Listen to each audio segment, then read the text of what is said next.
ప్రార్థన చేసుకొని వాక్యాన్ని ధ్యానించుకున్నాం. ఘనుడువైన దేవ, పరిశుద్ధుడా, దయగలిగిన తండ్రి, మీరు మాట్లాడుచూ ఉండగా వినుచూ ఉన్న ప్రతి శ్రోతకు మీ కృపను దయచేయమని రక్షకుడైన యేసు పరిశుద్ధ నామమున బ్రతిమాలి అడుగుచున్నాము తండ్రి. ఆమేన్. ఈ రోజున మనము గమనించేటువంటి విషయం ఏంటంటే, ఆహాబు రాజు కాలములో జరిగి ఉన్నటువంటి ఏలియా యొక్క క్రియలను మనము వరుసవారీగా ఆలోచిస్తూ వచ్చి ఉన్నప్పుడు, ఏలియా ఏ విధముగా బయలుకు మొక్కకుండా మనుషులను చేసి ఉన్నాడో గమనించవలసి ఉన్నామండి. ఏలియా కాలములోనే ఈ ఆహాబు అనేటువంటి రాజు తన భార్య చెప్పేటువంటి విషయాల్ని రాజు భార్య మాటలను విని ఉన్నాడు, కానీ దేవుని మాటలకు ప్రాధాన్యత ఇవ్వలేదు అనేటువంటి విషయాన్ని మనం గమనించుచు ఈ మాటలను మనం చదువుకున్నామండి. ఇక్కడ ఏంటంటే, దేవుడు తన బిడ్డలైనటువంటి ఆహాబును రాజుగా చేసి ఉన్నాడు, కానీ అతని భార్య అయినటువంటి జెజబేలు అనేటువంటి రాణి చాలా క్రూరముగా దేవుని ప్రజలకు వ్యతిరేకముగా ఉద్యమాన్ని చేసి ఉన్నట్లుగా అపవిత్రమైనటువంటి విగ్రహారాధనలను అతను చేయునట్లుగా జెజబేలు అనేటువంటి రాణి బయలుదేరి ఉన్నది. జెజబేలు రాణి ఎంత క్రూరమైనటువంటి ఆడమనిషి అంటే, దేవుని కార్యక్రమాన్ని నడిపించేటువంటి రాజుగారికి బదులుగా తాను వ్యతిరేకంగా చేసి ఉన్నది. అందువలన పరిశుద్ధ లేఖనములో మనకు చెప్పబడి ఉన్నటువంటి యాకోబు పత్రికలో ఇదే మాటని మనం చదువుతూ ఉన్నామండి. దానిలో మనకి కనబడినటువంటి వ్యతిరేకమైనటువంటి సందర్భం ఏంటి అని ఆలోచించి ఉన్నప్పుడు, యాకోబు పత్రికలో భక్తుడైనటువంటి యాకోబు రాస్తూ ఉన్నటువంటి సమయంలో ఏలియా 5వ అధ్యాయము 17వ వచనమండి. ఏలియా మన వంటి స్వభావము కల మనుషుడే, వర్షింపకుండునట్లు అతడు ఆసక్తితో ప్రార్థన చేయగా 3.5 సంవత్సరముల వరకు భూమి మీద వర్షింపలేదు. అతడు మరలా ప్రార్థన చేయగా ఆకాశము వర్షమిచ్చెను, భూమి తన ఫలమును ఇచ్చెను. ఇక్కడ ఏలియా చేసి ఉన్నటువంటి ప్రార్థన ఎంత గొప్పది అనేది మనకి ఇక్కడ చెప్పబడి ఉన్న వాక్యములో మనం చదువుచూ ఉన్నామండి.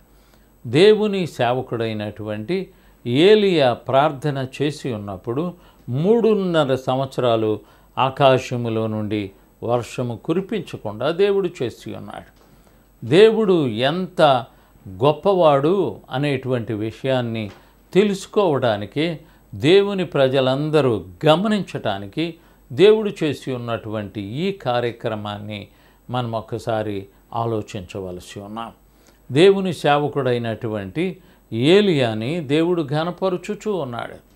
ఆ సమయంలో ఏలియా ఎంత గొప్ప క్రియను చేసి ఉన్నాడయ్యా అంటే, అతను దేవుని ప్రజలైనటువంటి వారిని పరీక్షిస్తూ ఉన్నాడు.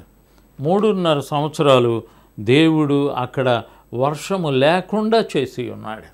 ఏలియా ప్రార్థన చేసి ఉన్నాడు కాబట్టి ఆ ప్రార్థనను దేవుడు విని ఉన్నాడు కనుక, ఏలియా ప్రార్థనను విని దేవుడు వర్షాన్ని ఆపుచేసి ఉన్నాడు. కాబట్టి ఇక్కడ ఏలియా ఎలాగో అయినా సరే దేవుని యొక్క ప్రజలకు దేవుని మర్మాల్ని బోధించాలి అని అనుకున్నాడు.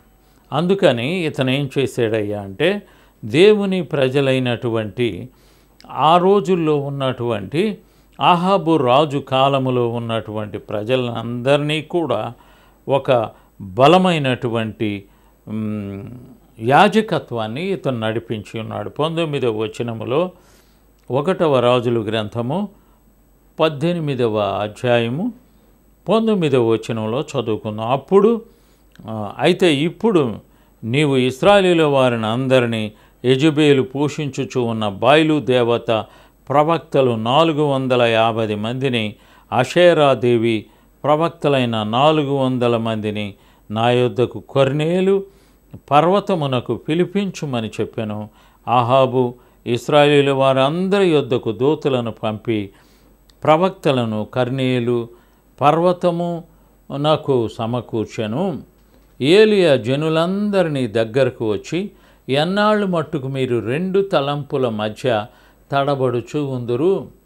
2 తలంపుల మధ్య ఎలాగ తడబడతా ఉంటారు? యెహోవా దేవుడైతే ఆయనను అనుసరించుడి, బయలుదేవుడైతే వానిని అనుసరించుడని ప్రకటన చేయగా జనులు అతనికి ప్రత్యుత్తరముగా ఒక మాటైనను పలుకకపోయిరి. ఇక్కడ ఒక అద్భుతాన్ని చేయటానికి ప్రవక్త అయినటువంటి ఏలియాని దేవుడు ఏర్పాటు చేసుకొని ఉన్నాడు. అప్పుడు ఏలియా యెహోవాకు ప్రవక్తలైన వారితో, నేను ఒక్కడనే శేషించి ఉన్నాను, అయితే బయలు నాకు ప్రవక్తలు 450 మంది ఉన్నారు, మాకు 2 ఎడ్లను ఇయ్యుడి. వారు వాటిలో ఒకదానిని కోరుకొని దాని తునకలుగా చేసి క్రింద అగ్ని ఏమీనూ వేయకుండానే దానిని కట్టెల మీద ఉంచవలెను. 2వ ఎద్దును నేను సిద్ధము చేసి క్రింద అగ్ని ఏమీనూ వేయకుండానే దానిని కట్టెల మీద ఉంచుదును. తరువాత మీరు మీ దేవతల పేర్లను బట్టి ప్రార్థన చేయుడి, నేనైతే యెహోవా నామమును బట్టి ప్రార్థన చేయుదును. ఏ దేవుడు కట్టెలను తగలబెట్టుట చేత ప్రత్యుత్తరం ఇచ్చునో ఆయనే దేవుడని నిశ్చయించుడని రండని ఏలియా మరలా జనులతో చెప్పగా జనులందరూ ఆ మాట మంచిదని ప్రత్యుత్తరం ఇచ్చిరి. ఇక్కడ 2 గ్రూపులుగా తయారు చేసి ఉన్నాడు. ఒక గ్రూప్ ఏమో బయలుదేవత, మరొక గ్రూప్ ఏమో దేవుడైనటువంటి ఇశ్రాయేలీల దేవుడైన యెహోవా పేరుతో ఉన్నటువంటి ఏలియా ప్రవక్త. అయితే బయలుకి 400 మంది యాజకులు ఉన్నారు. ఇటు ప్రక్కకు వచ్చేసరికి ఇతను ఒక్కడే. చూడండి, ఆ మాటలను మనము ఆలోచిస్తూ ఉన్నప్పుడు బయలుదేవత 19వ వచనములో బయలుదేవత ప్రవక్తలు 450 మందిని, అషేరాదేవి ప్రవక్తలైన 400 మందిని నా యొద్దకు కర్నేలు పర్వతమునకు పిలువమని చెప్పాను. ఇక్కడ ఈ కర్నేలు పర్వతం మీద జరిగినటువంటి ఈ భయంకరమైనటువంటి క్రూరమైన కార్యక్రమానికి ఏలియా ఒక్కడే నిలబడి ఉన్నాడు. కాబట్టి ఏలియా చెప్పింది ఏంటంటే, 2 ఎద్దులను తీసుకొని రండి, ఒకదానిని మీరు మీ దేవతకు బలివ్వండి, 2వ దానిని నేను నా దేవుడికి బలిస్తాను అని ప్రమాణము చేసి బయలుదేరి ఉన్నాడు. అయితే 24వ వచనంలో, మీరు మీ దేవత పేరును బట్టి ప్రార్థన చేయుడి, నేనైతే యెహోవా నామమును బట్టి ప్రార్థన చేయుదును. ఏ దేవుడు కట్టెలను తగలబెట్టుకొని కట్టెలను తగలపెట్టుట చేత ప్రత్యుత్తరం ఇచ్చునో ఆయనే దేవుడని నిశ్చయించుదాము రండని ఏలియా మరలా జనులతో చెప్పగా జనులందరూ ఈ మాట మంచిదని ప్రత్యుత్తరం ఇచ్చిరి. అప్పుడు ఏలియా బయలు ప్రవక్తలను పిలిచి, మీరు అనేకులై ఉన్నారు కనుక మీరే మొదట ఒక ఎద్దును కోరుకొని సిద్ధము చేసి మీ దేవత పేరును బట్టి ప్రార్థన చేయుడి. అయితే మీరు అగ్ని ఏమీను క్రింద వేయవద్దని చెప్పాను. వారు తమకు ఇయ్యబడి ఉన్న ఎద్దును తీసుకొని సిద్ధము చేసి ఉదయము మొదలుకొని మధ్యాహ్నము వరకు బయలా మా ప్రార్థన వినుమని బయలు పేరును బట్టి ప్రార్థన చేసిరి. కానీ ఒక మాట అయినను పత్రం ఇచ్చివాడెవ్వడను లేకపోగా వారు తాము చేసిన బలిపీఠమునొద్ద గంతులు వేయ మొదలుపెట్టిరి. మధ్యాహ్నము కాగా ఏలియా, వాడు దేవుడై ఉన్నాడు, పెద్ద కేకలు వేయుడి. వాడు ఒకవేళ ధ్యానము చేయుచున్నాడేమో, దూరముగా ఉన్నాడేమో, ప్రయాణము చేయుచున్నాడేమో, వాడు నిద్రపోవచ్చు ఉన్నాడేమో, మీరు ఒకవేళ లేపవలసి ఉన్నదేమో అని అపహాస్యము చేయగా వారు మరిగట్టిగా కేకలు వేయుచు రక్తము కారు మట్టుకు తమ మర్యాద చొప్పున కత్తులతోనూ శస్త్రములతోనూ తమ దేహములను కోసుకొనుచూ ఉండిరి. ఇక్కడ దేవతలను పిలిచేటువంటి మనుషులను ఉద్రేకపరచుచు ఏలియా ప్రవక్త కేకలు వేసి ఉన్నాడు. ఆ కేకల యొక్క అర్థం ఏంటంటే, ఒకవేళ మీ దేవుడు నిద్రపోతున్నాడేమో, నిద్ర లేపండి, లేకపోతే ఇంకా దూరాన ఉన్నాడేమో, ఇంకా పెద్దగా కేకలు వేయండి. ఇలాంటి రెచ్చగొట్టేటువంటి పనులతో ఏలియా మనుషులను ఆవేశపరుచుచూ ఉన్నాడు. వాళ్ళు ఇంకా కేకలు వేశారు, ఇంకా అరుస్తూ ఉన్నారు. వాళ్ళు ఎంతవరకు అరుచుకుంటూ ఉన్నారయ్యా అంటే, వాళ్ళ శరీరం అంతా కూడా బద్దలుగా పగలకొట్టుకొని రక్తం కారుతూ ఉండి కేకలు వేస్తూ ఉన్నారు. బయలా దేవత, మొట్టమొదటిసారిగా నీవు ఈ బలిపీఠం మీద ఉన్నటువంటి ఈ ఎద్దుని దహించు అని వాళ్ళు కేకలు వేస్తూ ఉన్నారు. కానీ అక్కడ ఏమాత్రము కూడా జరగలేదు. ఆ ప్రకారము 29వ వచనంలో, మధ్యాహ్నమైన తరువాత అస్తమయ నైవేద్యమును అర్పించు సమయము వరకు వారు ప్రకటన చేయుచూ వచ్చిరి, కానీ మాట అయినను ప్రత్యుత్తరం ఇచ్చేవాడైనను లక్ష్యము చేసిన వాడైనను లేకపోయెను. ఇక్కడ జరిగినటువంటి ఈ అద్భుతమైనటువంటి కార్యక్రమం ఏంటంటే, అప్పుడు ఏలియా నా దగ్గరకు రండని జనులందరితో చెప్పగా జనులందరూ అతని దగ్గరకు వచ్చిరి. అతడు క్రింద పడద్రోయబడి ఉన్న యెహోవా బలిపీఠమును బాగుచేసి యెహోవాకు ప్రత్యక్షమై నీ నామమును ఇశ్రాయేలీయులకు వాగ్దానము చేసిన యాకోబు సంతతి గోత్రముల లెక్క చొప్పున 12 రాళ్లను తీసుకొని ఆ రాళ్ల చేత యెహోవా నామమున ఒక బలిపీఠము కట్టించి దాని చుట్టూ 2 మానికల గింజలు పట్టునంత లోతుగా కందకం ఒకటి త్రవ్వించి ఆ కట్టెలను క్రమముగా పేర్చి ఎద్దును తునకలుగా కోసి ఆ కట్టెల మీద ఉంచి జనులు చూచుచూ ఉండగా మీరు 4 తొట్లు నిండా నీళ్లు నింపి దహన బలి పశుమాంసం మీదను కట్టెల మీదను పోయుడు అని చెప్పాను. అదైన తరువాత 2వ మారు ఆ ప్రకారమై చేయుడని అతడు చెప్పగా వారు 2వ మారును అలాగు చేసిరి. 3వ మారును చేయుడనగా వారు 3వ మారును చేసిరి. అప్పుడు ఆ నీళ్లు బలిపీఠము చుట్టూను పొర్లి పారెను. మరియు అతడు కందకమును నీళ్లతో నింపెను. అస్తమయ నైవేద్యమును అర్పించు సమయమున ప్రవక్త ఏలియా దగ్గరకు వచ్చి ఇలాగు ప్రార్థన చేసి, యెహోవా, అబ్రహాము, ఇస్సాకు, ఇశ్రాయేలీయుల దేవా, ఇశ్రాయేలీయుల మధ్య నీవు దేవుడవై ఉన్నావనియు నీవు నీ సేవకుడనైన నేను నీ సేవకుడనై ఉన్నానని ఈ కార్యమూలన నీ సెలవు చేత చేసి తిననియు ఈ దినమున కనుబరుచుము. యెహోవా, నా ప్రార్థన ఆలకించుము. యెహోవావైన నీవే దేవుడవై ఉన్నావని నీవు వారి హృదయములను నీ తట్టును తిరగచేయుదువనియు ఈ జనులందరూ తెలుసుకున్నట్లుగా నా ప్రార్థన అంగీకరించుము.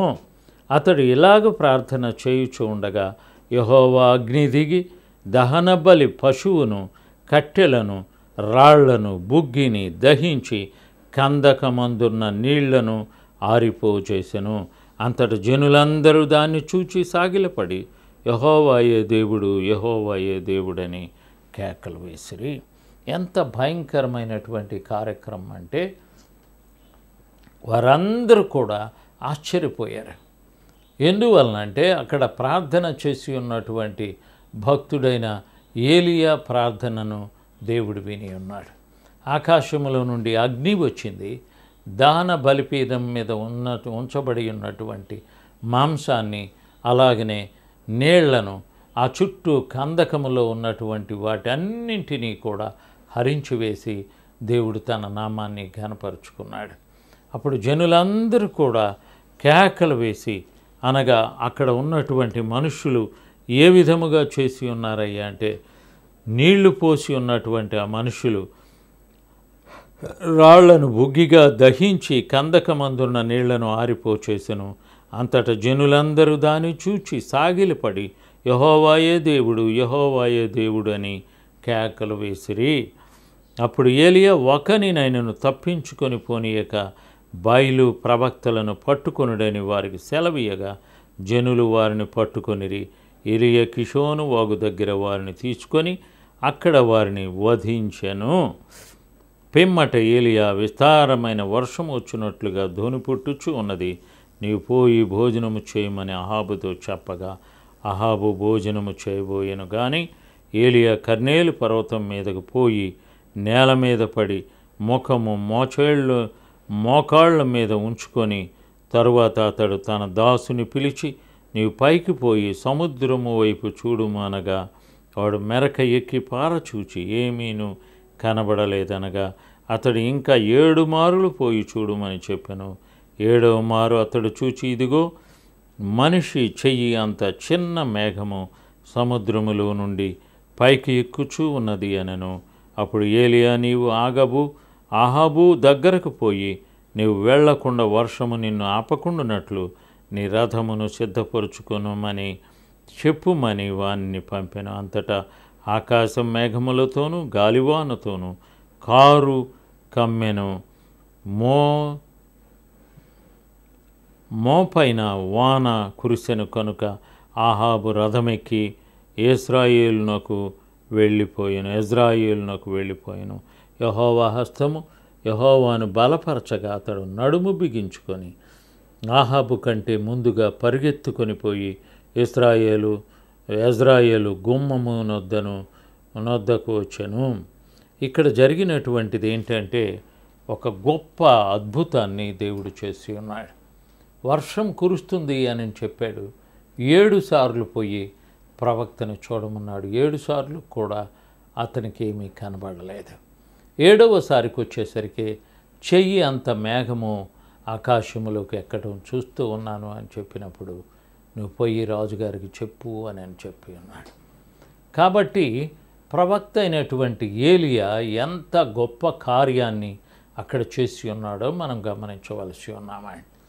ప్రవక్తలను చంపించి వేసి ఉన్నాడు. అలాగనే దేవుడు కోసరమై ఏర్పాటు చేసి ఉన్నటువంటి బలిపీఠాన్ని దేవునికి సమర్పించి ఉన్నాడు. అందువలన అక్కడ జరిగినటువంటి అద్భుతమైనటువంటి కార్యక్రమాన్ని చూచి ఉన్న మనుషులందరూ కూడా ఆశ్చర్యపడి దేవుణ్ణి ఘనపరిచేటువంటి రీతిగా ఏలియా ప్రవక్తని దేవుడు వాడుకొని ఉన్నాడు.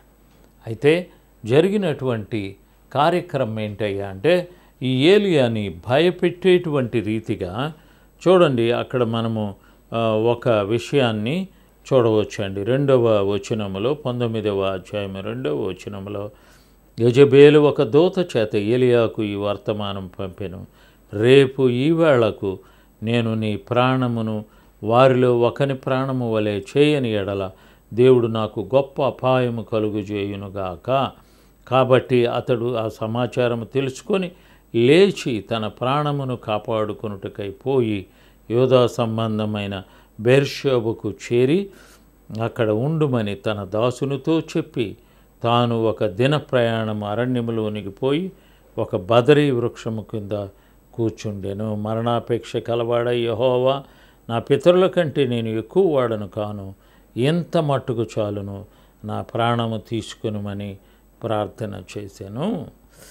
ఇక్కడ మనము గమనించవలసి ఉన్నటువంటి విషయం ఏంటంటే అంతమందిని చంపించి ఉన్నటువంటి ప్రవక్త ఎందుకు పిరికివాడైపోయాడు, ఎందుకు అని మనం ఆలోచించి ఉన్నట్లయితే ఇదే విషయాన్ని మన జీవితాల్లో మనం చూస్తూ ఉంటామండి. 400 మంది ప్రవక్తలను చంపి ఉన్నటువంటి ఈ ప్రవక్త యెజబేలు రాణి చెప్పి ఉన్నటువంటి మాటకు భయపడి అరణ్యములోకి పరిగెత్తుకుంటా వెళ్ళాడు. వెళ్ళటమే కాకుండా అతడు బదరీ వృక్షము క్రింద పరుండి నిద్రించుచు ఉండగా ఒక దేవదూత వచ్చి అతని ముట్టి నీవు లేచి భోజనము చేయమని చెప్పాను. అతడు చూచినంతనే అతని తల దగ్గర నిప్పుల మీద కాల్చబడిన అప్పమును నీళ్ల బుడ్డీను కనబడను కనుక అతడు భోజనము చేసి తిరిగి పండుకొనెను. అయితే యెహోవా దూత 2వ మారు వచ్చి అతని ముట్టి నీ శక్తికి మించిన ప్రయాణము నీకు సిద్ధమై ఉన్నది, నీవు లేచి భోజనమని చేయుము అని చెప్పినప్పుడు అతడు లేచి భోజనము చేసి ఆ భోజనపు బలము చేత 40 రాత్రింబగళ్ళు ప్రయాణము చేసి దేవుని పర్వతమని చెప్పబడిన హోరేబునకు వచ్చి అక్కడ ఉన్న ఒక గుహలో చేరి బస చేసెను. యెహోవా వాక్కు అతనికి ప్రత్యక్షమై ఏలియా ఇక్కడ ఏమి చేయుచున్నావని అతను అడుగగా అతడు ఇశ్రాయేలీయుల వారు నీ నిబంధనను త్రోసివేసి నీ బలిపీఠమును పడగొట్టి నీ ప్రవక్తలను ఖడ్గము చేత హతము చేసిరి. సైన్యములకు అధిపతిగు దేవుడనైన దేవుడవగు యెహోవా కొరకు మహారోషము గలవాడనై నేను ఒక్కడను మాత్రమే మిగిలి ఉండగా వారు నా ప్రాణమును కూడా తీసివేయుటకై చూచుచూ ఉన్నారని మనవి చేశాను.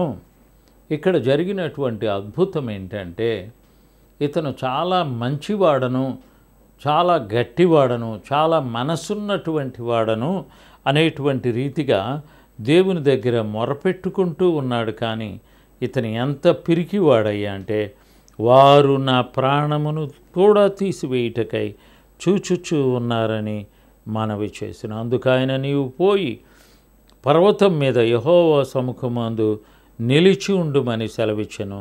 అంతటా యెహోవా ఆ వైపునకు సంచరించగా బలమైన పెనుగాలి లేచెను. యెహోవా భయమునకు పర్వతములు బద్దలాయను. ఆ తర్వాత శిలలు చిన్న భిన్నములాయను. కానీ యెహోవా గాలి దెబ్బయందు ప్రత్యక్షము కాలేదు. గాలిపోయిన తర్వాత భూకంపము కలిగెను. కానీ ఆ భూకంపమునందు యెహోవా ప్రత్యక్షము కాలేదు.